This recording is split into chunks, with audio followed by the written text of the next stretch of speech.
Hello friends, welcome to Vikas classes. हम पढ़ रहे हैं एसिड, बेस एंड सॉल्ट, अम्ल, क्षार तथा लवण।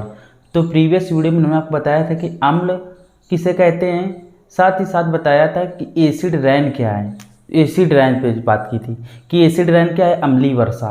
तो अम्लीय वर्षा किसे कहते हैं, हमने बताया था कि या तो सल्फर डाइऑक्साइड अगर पानी में मिल जाता है, अगर जो तेल के कारखाने होते हैं उनमें सल्फर डाइऑक्साइड गैस निकलती है, साथ ही साथ वो अगर बादल में मिल जाते हैं पानी के साथ तो क्या बनाते हैं, सल्फ्यूरस एसिड H2SO4 H2SO3, ये होता है सल्फ्यूरस एसिड और यही अम्लीय वर्षा कराते हैं। इसे बोलते हैं सल्फ्यूरस एसिड।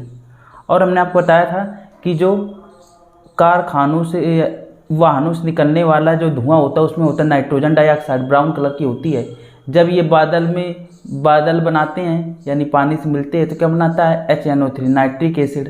तो ये भी नाइट्रिक एसिड भी अम्ल है जो अम्लीय वर्षा का कराती है, नाइट्रिक एसिड।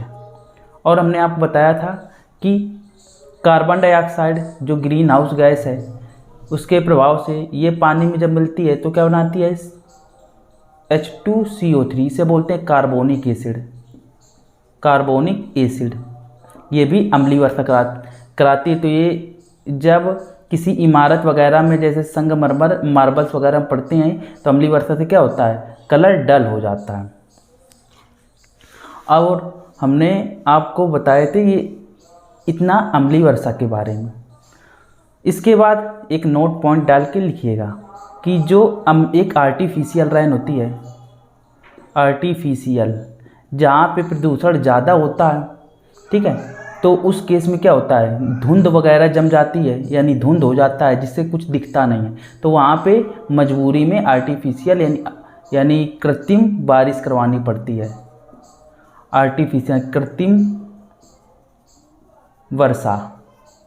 तो कृत्रिम वर्षा कराने के लिए जो जिम्मेदार है वो उसमें यूज किया जाता है सिल्वर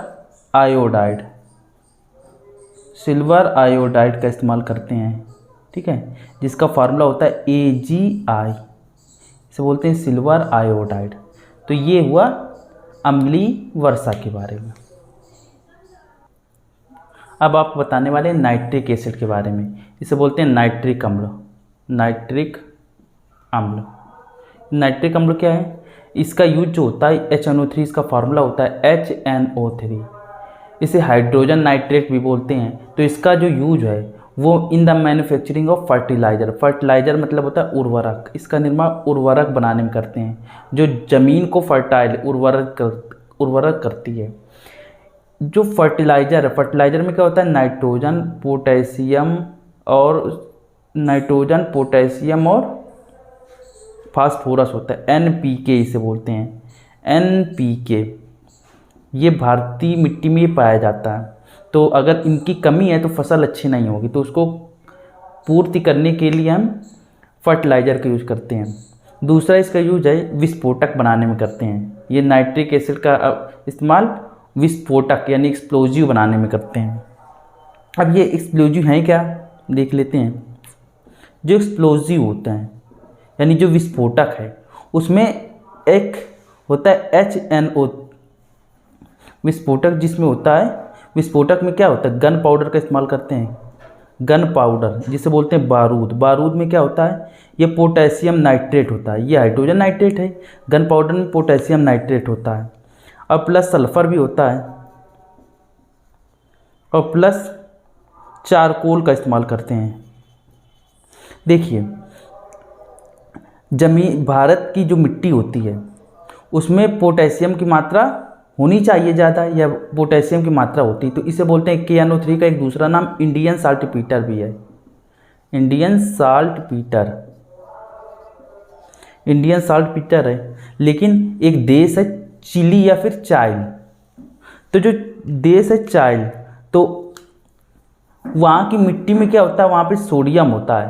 तो एक चाइल देश है जिसे वो होता है NaNO3 sodium nitrate, child saltpetre इसे बोलते हैं, क्योंकि चिली देश है, चिली देश में जहाँ मिट्टी में सोडियम ज़्यादा पाया जाता है, इसी वजह से इसे सोडियम नाइट्रेट को ही चाइल्ड साल्ट पीटर या चिली साल्ट पीटर बोलते हैं। अब ये देखते हैं चारकोल होता क्या है।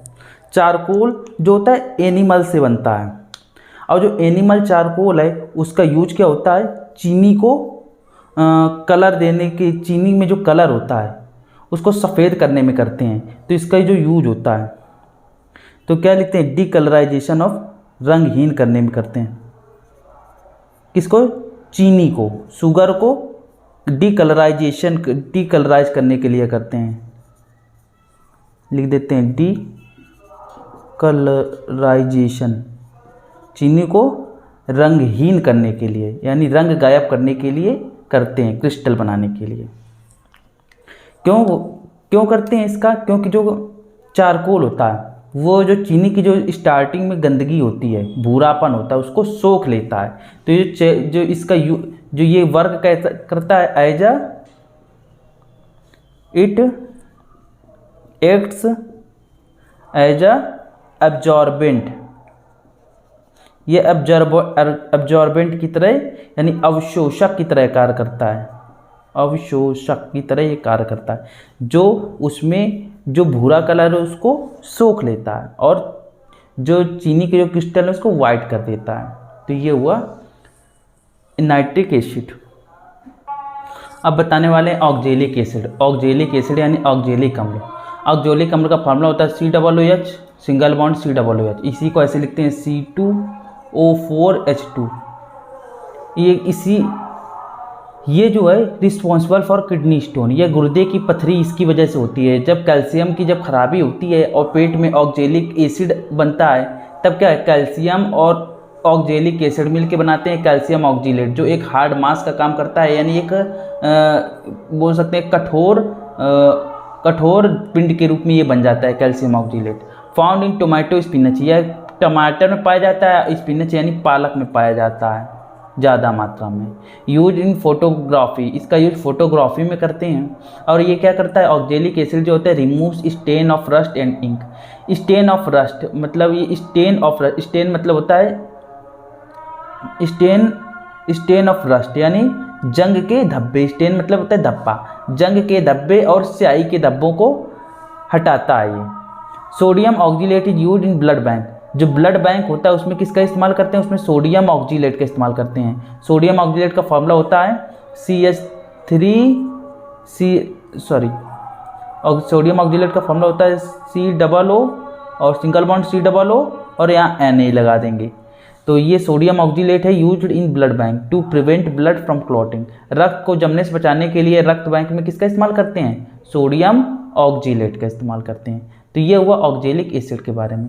ऑक्जेलिक एसिड किसके लिए रिस्पॉन्सिबल है, किडनी स्टोन के लिए, जिसे सोडियम ऑक्जीलेट कहते हैं। इसका फार्मूला होता है COO सिंगल बॉन्ड COO और यहाँ पे ऐसे Ca लगा देंगे, तो ये होता है सोडियम ऑक्जीलेट। अब बताने वाले हैं लैक्टिक अम्ल, जिसे बोलते हैं लैक्टिक एसिड, लैक्टिक अम्ल। लैक्टिक अम्ल क्या है, जो लैक्टिक एसिड है C3H6O3, दूध का जो खट्टापन है, दूध और दही का जो खट्टा स्वाद होता है वो लैक्टिक अम्ल की वजह से आता है। The sour taste of milk and curd due to lactic acid. और जब हम अत्यधिक व्यायाम करते हैं तो क्या होता है, मांसपेशियों में लैक्टिक अम्ल बनने लगता है, वो मांसपेशियों में जमा हो जाता है, जिसकी वजह से हमें थकावट होती है। Due to excessive exercise lactic acid is formed in the muscles which causes fatigue या FATIGUE, फटीग मतलब होता है दर्द, इन द बॉडी, जिससे शरीर में थकावट आती है। तो ये हुआ एसिड के बारे में। अब बताएंगे नेक्स्ट वीडियो में बेस क्या है और बेस के यूज और उनके फॉर्मेशन के मेथड। सो आज के लिए बस इतना। Thank you.